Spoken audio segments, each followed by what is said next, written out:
इस बार का महाकुंभ भारत के लोगों के बारे में दो बहुत महत्वपूर्ण बातें बताकर गया है। पहली बात तो यह है कि महाकुंभ में शामिल हुई देश की लगभग आधी आबादी एक ही तरह से सोचती है, एक ही दिशा में सोचती है और उसकी अपने धर्म के प्रति आस्था एक जैसी है। ये 66 करोड़ लोग एक ही टीम में हैं। इनकी सोच एक जैसी है, इनकी विचारधारा एक जैसी है, इनकी मान्यताएं एक जैसी हैं, इनकी आस्थाएं एक जैसी हैं। आप इन 66 करोड़ लोगों को अनदेखा कैसे कर सकते हैं?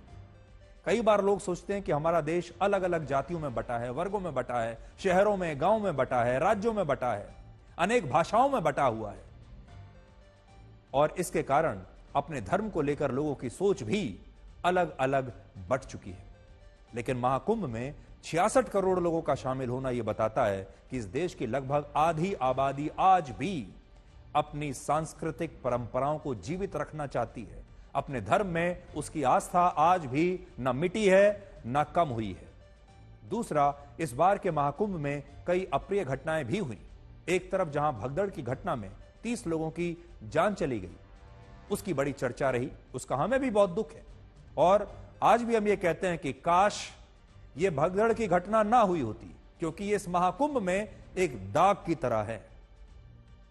पूरा महाकुंभ बिल्कुल ठीक ठाक अच्छी तरह से निकल गया, लेकिन उसमें एक दाग लग गया और वो दाग यही था, 30 लोगों की जान चली गई, 30 भक्तों की जान चली गई भगदड़ की वजह से, और ये जो दाग है ये कभी भी मिटेगा नहीं। दूसरी तरफ इसी महाकुंभ में लोगों ने अमीर और गरीब को मिलने वाली सुविधाओं में एक बहुत बड़ा अंतर भी देखा और इस महाकुंभ में वीआईपी कल्चर को लेकर बहुत बड़ी बड़ी बातें हुई और इन सारी बातों के बावजूद करोड़ों लोगों ने इस महाकुंभ में शामिल होकर अपनी अंतरात्मा और मन को मजबूत किया। तो अगर आप हमसे पूछें, इस महाकुंभ को याद तो इसलिए भी किया जाएगा क्योंकि इसमें 30 भक्तों की जान चली गई और काश वो घटना ना घटी होती। लेकिन इस महाकुंभ ने सारी जातियों को तोड़ दिया। जो जातीय व्यवस्था है हमारे देश की, हमारे सनातन धर्म की, उसे तोड़ दिया, लेकिन एक और जाति में बांट दिया।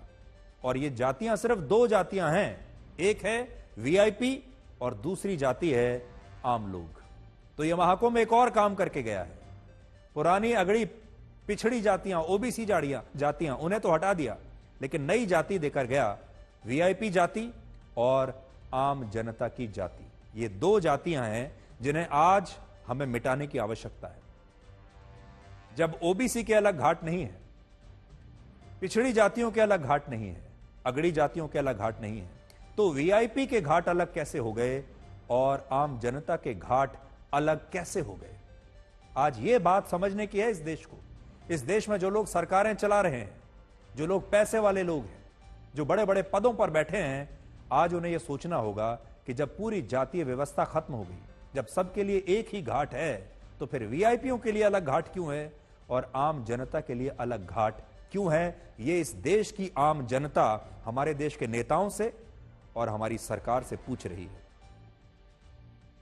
ये जो गरीब लोग थे, जो आम जनता थी, ये वो लोग थे जो अपने जीवन के संघर्षों को छुट्टियों पर जाकर, सिनेमा हॉल में फिल्में देखकर, योगा करके, मनोविश्लेषकों से स्ट्रेस के बारे में मदद लेकर कम नहीं कर सकते।